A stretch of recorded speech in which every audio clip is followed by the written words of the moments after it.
Hello student. आज हम लोग आप लोग का जो एग्ज़ाम हुआ है, तो एग्ज़ाम में आप लोगों ने बहुत छोटा छोटा मिस्टेक किया है। तो उस मिस्टेक को आज हम लोग डायमेंशन वाले प्रॉब्लम में सॉल्व करके उसको अरेंज करते हैं। तो देखिए आप लोगों ने डायमेंशन वाले में प्रॉब्लम में किया क्या है। जैसे आप लोग से पूछा गया था कि एक सिंपल पेंडुलम है। सिंपल पेंडुलम के लिए फार्मूले को वेरीफाई मतलब डायमेंशन से ये कैलकुलेट करना था कि जो टाइम पीरियड टी होगा वह कितना होगा। तो हमारा 2 पाई अंडर रूट में L/G होगा, यह प्रूव करना था। तो आप लोगों ने बहुत इसमें रॉन्ग किया है। तो पहले इसका हम लोग कैसे इसको इस फॉर्मूले को कैसे हम लोग वेरीफाई करेंगे, मतलब कैसे डायमेंशन से इसको फाइंड आउट किया जाए, मतलब कैसे इसको निकाला जाए डायमेंशन इसकी बीमा से इसको कैसे हम लोग इक्वेट करेंगे। तो अब इसमें देखिए हम लोग को करना क्या है कि पहले हम लोग इसके बारे में लिखते हैं कि जो टाइम पीरियड है। तो मान लीजिए अगर हमारे पास कोई सिंपल पेंडुलम अगर होता तो कि ये मान लेते कोई रिजिड सपोर्टर है, और ये मान लीजिए कोई बॉब है जिसका थ्रेड का जो लेंथ है, जो धागा यूज किया उसका जो लेंथ हमने मान लिया एल है। ठीक है।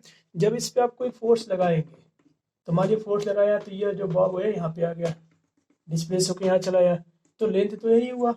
बट अब इसके बाद यहाँ से जो इसकी जो वेलोसिटी हो गया, तो वेलोसिटी यहाँ पे मैक्सिमम, जैसे यहाँ से हमने फोर्स लगाया तो यहाँ पे मैक्सिमम होते यहाँ पे इसकी वेलोसिटी मैक्स जीरो हो गई होगी। तो इसके बाद यहाँ पे जो जीरो के बाद ये फिर से इसकी जो पोटेंशियल एनर्जी होगा उसकी वजह से क्या होगा, इधर आएगा। बट यहाँ पे रुकेगा नहीं, ये थोड़ा सा और आगे निकल गया, तो ये ऐसा हो गया। तो इसका जो मोशन है सिंपल हार्मोनिक मोशन है, मतलब सरल आवर्त गति है। तो यह जब सरल आवर्त गत है तो अब इसको क्या करना है कि ये डायमेंशन से इसको सॉल्व करके दिखाना है कि इसका जो फार्मूला जो टाइम पीरियड होगा, मतलब जो आवर्तकाल का जो फार्मूला होगा T = 2 pi under root L/G होगा। तो इसको आपको लिखना था कि कैसे इसको लैंग्वेज में लिखेंगे। तो इसमें ये था कि अगर मान लीजिए अगर ये ऑब्जेक्ट है, ठीक है, तो इस ऑब्जेक्ट में हम लोग का जो ये टाइम पीरियड टी है तो लेंथ पे डिपेंड्स कर रहा है, फिर इसके जो मास है बॉब का जो मास है मास पे डिपेंड्स कर रहा होगा, फिर इसके बाद जो इसका लेंथ था उस लेंथ पे डिपेंड कर रहा है, फिर इसके जो एक्सेलरेशन ड्यू टू ग्रेविटी था उस पर डिपेंड कर रहा है। तो ये सब आप लोग को स्टेट करना होता है, लिखना होता है। तो हम मानेंगे कि जो इसका टाइम पीरियड जो टी है वो क्या कर रहा है कि इसका जो लेंथ था, ये सब लैंग्वेज में लिखना होता है कि लेंथ टू द पावर ए, ठीक है, जो मास रहा होगा उस बॉब का उस मास के पावर के बी, एंड जो इसका टाइम जो इसका जो एक्सेलरेशन ड्यू टू ग्रेविटी था उस पर पावर सी के क्या है, डायरेक्टली प्रोपोर्शनल है।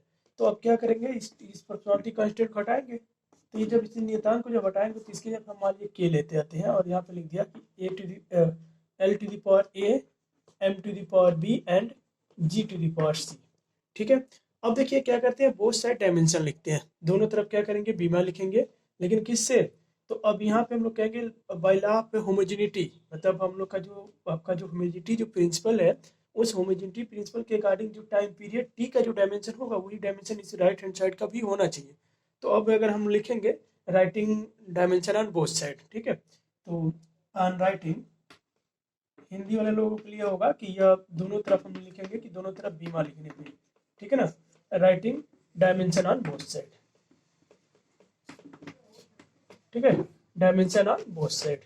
तो जब अगर बोथ साइड हम लोग डायमेंशन लिखेंगे तो कैसे लिखेंगे, क्या क्या मिलेगा, बोथ साइड भी है, ठीक है।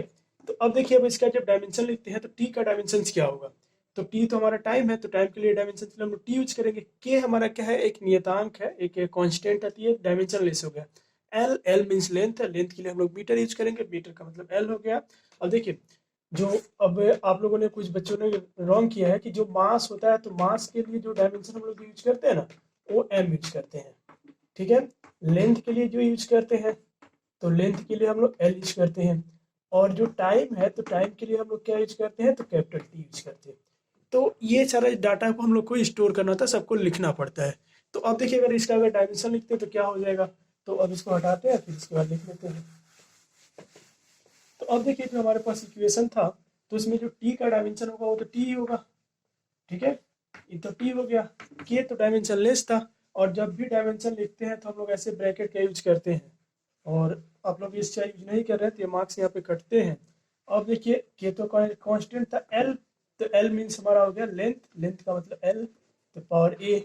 मास था तो मास एम था, तो एम टू द पावर ए, और इसके बाद एक्सेलरेशन ड्यू टू ग्रेविटी था, मतलब जी था, त्वरण, ठीक है, तो वो हमारा हो जाएगा एल टी पे पावर -2, और इस पे पावर कितना सी, ठीक है, अब इसको क्या करते हैं, अब इक्वेट कर लिया जाए। तो अब देखिए राइट हैंड साइड को हम इक्वेट करते हैं। तो अब देखिए यहाँ पे एल टू द पावर ए है, एल टू द पावर सी है, तो एम टू द पावर तो ए हो गया, एल टू द पावर क्या हो जाएगा, तो ए प्लस सी, और टी पे पावर कितना, तो टी पे पावर -2c। ठीक है, ये हो गया। और इधर हम लोग कर लेते हैं कि m पे पावर 0, l पे पावर 0 एंड t पे पावर 1। ये हमारा क्या हो गया, डायमेंशन हो गया। तो अब देखिए अब हम क्या करते हैं, अब बोथ साइड हम होमोजेनिटी प्रिंसिपल के रिगार्डिंग इसको हम लोग इक्वेट करते हैं। तो हम लिखेंगे कि equating powers on both side या अप्लाई होमोजेनिटी प्रिंसिपल। तो होमोजेनिटी प्रिंसिपल लगाएंगे तो अब देखिए ए इक्वल टू कितना आ गया, तो अब कंपेयर करिए तो एम पे पावर 0 है, तो एम पे पावर 0 मीन से हो गया ए टू द पावर 0 का मतलब ए इक्वल टू 0 हो गया। फिर ऐसे ये देखिए A plus C, A plus C equal to कितना, तो अब यहाँ पे ए था और यहाँ पे एल प्लस सी था, तो ए प्लस सी मीन्स 0 हो गया। मीन्स यहाँ से क्या हो गया कि ए इक्वल सी इक्वल टू कितना,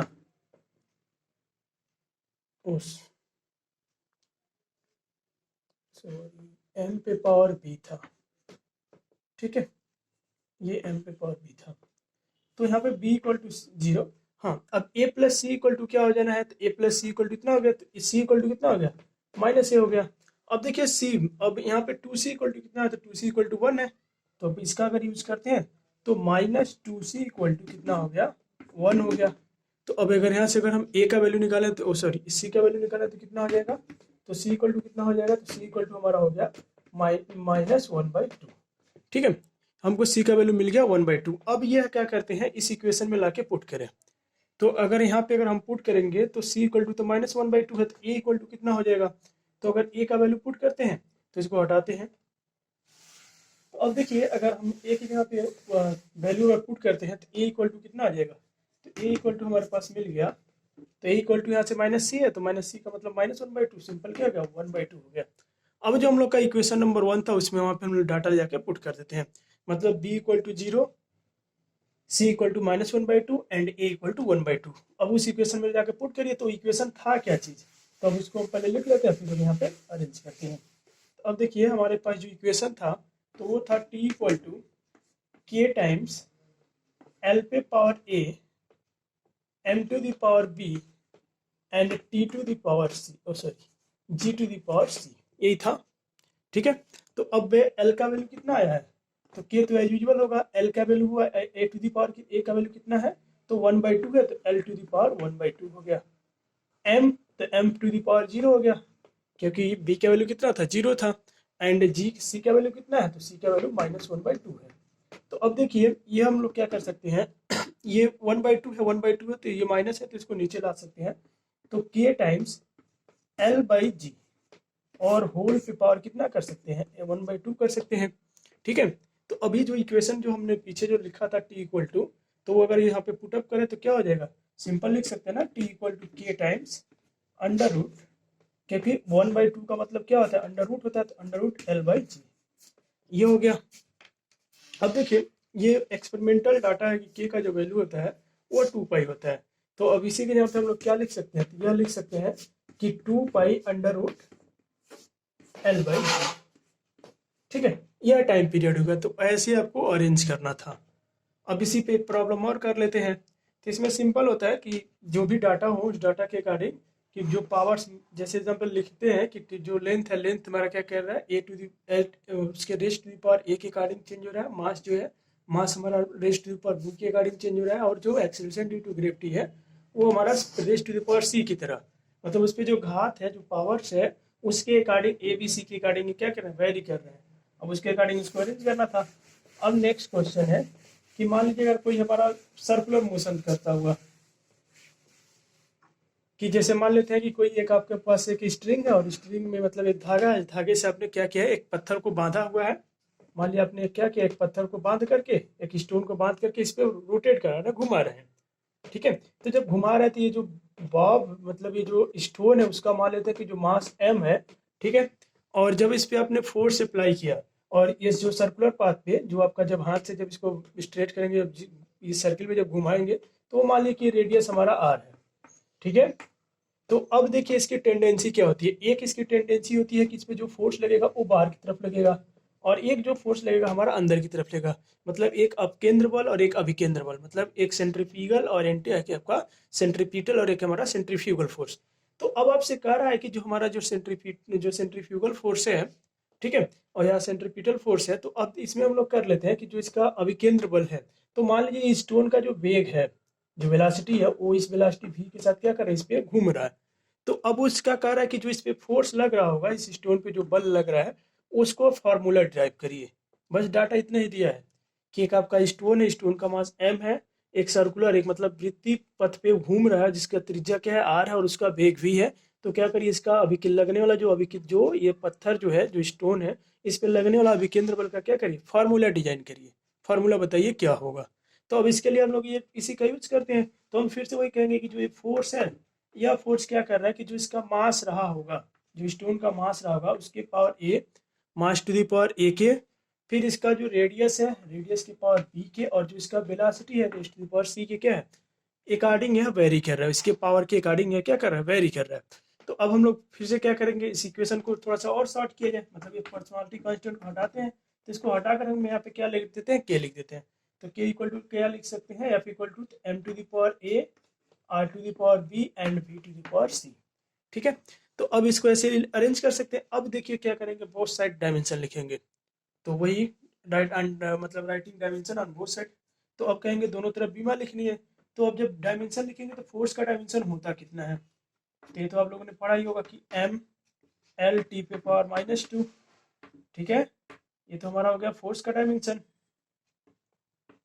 के तो हमारा नंबर है, तो के जब नंबर है तो इसका तो कोई डायमेंशन होगा नहीं, क्योंकि वो एक आपका नंबर है, तो नंबर का तो कोई यूनिट बनेगा नहीं, तो यूनिटलेस है। मास है, तो मास के लिए भी हमने क्या कहा कि m यूज करेंगे, तो m to the power a बना लिया। r क्या है, तो r रेडियस है, तो इसके लिए हम l यूज करेंगे, तो इसके लिए हम क्या कर सकते हैं, पावर b लिख सकते हैं। v क्या है, तो वेलोसिटी है, वेग है, तो इसके लिए हम लोग क्या लिख सकते हैं, l t पे पावर -1 और इस पे पावर c। अब फिर से क्या करिए, पावर को अरेंज करिए। तो अब जब पावर को अरेंज करेंगे तो देखिए m पे पावर कितना है, तो m पे पावर तो a ही है, l यहाँ पर और l यहाँ है, तो l पे पावर कितना हो जाएगा, तो b प्लस c हो गया, और t पे पावर कितना हो गया, तो t पे पावर -c। ठीक है, ये हम लोगों का हो गया। अब हम लोग क्या करेंगे, बोथ साइड में हम लोग होमोजेनिटी प्रिंसिपल लगा करके पावर इक्वेट करेंगे। दोनों तरफ हम लोग क्या करेंगे, पावर्स को इक्वेट्स करेंगे। तो लिखेंगे on equating power on both side by homogeneity principle. तो जब इसको इक्वेट करेंगे तो देखिए क्या हो गया, तो a इक्वल टू तो हम लोग को मिल गया 1। अब पावर जब इक्वेट कर लेते हैं, देखिए हम लोग को क्या मिल गया, तो हम लोग को मिल जाना है, देखिए यहाँ पे तो हमारा m, तो मतलब a इक्वल टू तो 1 हो गया।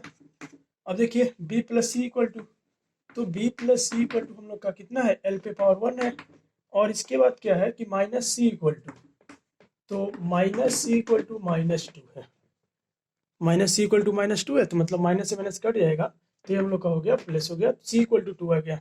अब इस इक्वेशन में लाके पुट करिए, तो b equal to b plus 2 equal to हो गया 1, मतलब b इक्वल टू कितना हो जाना है, -1। ठीक है, अब जो इक्वेशन नंबर 1 था, यह डाटा ले जाकर वहाँ पे पुट करते हैं।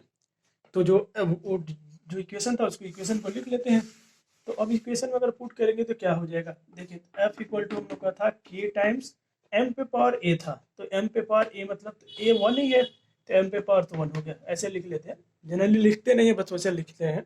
और फिर इसके बाद क्या था, तो r था, r पे पावर b था, तो b मतलब हो गया -1, और इसके बाद v था, तो v पे पावर c था, मतलब ये 2 हो गया।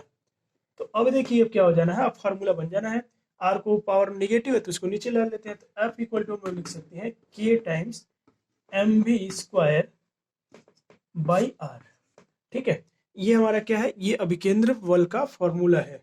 अब देखिए के का वैल्यू अगर हम क्या करते हैं, के इक्वल टू, अगर ये अब मतलब एक्सपेरिमेंटल डाटा है कि के का वैल्यू कितना ऑब्टेन किया गया, तो के का वैल्यू 1 ऑब्टेन किया गया, एक, ठीक है, 1 यूनिट। तो अब यहाँ पे हम लोग कह सकते थे कि एफ इक्वल टू क्या हो गया, तो m v square by are.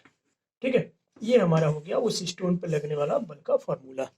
तो ऐसे फार्मूला डिजाइन करते हैं। तो आप लोगों ने एग्जाम में बहुत सारा गलतियां किया है। ठीक है, तो इस टाइप के प्रॉब्लम और आप लोग सॉल्व करिए, और इसके आगे कल फिर से एक वीडियो बनाएंगे, तो हम लोग इस पर नया टॉपिक को डिस्कस करेंगे।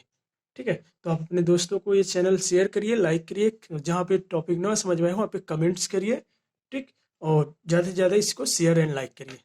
Thank you.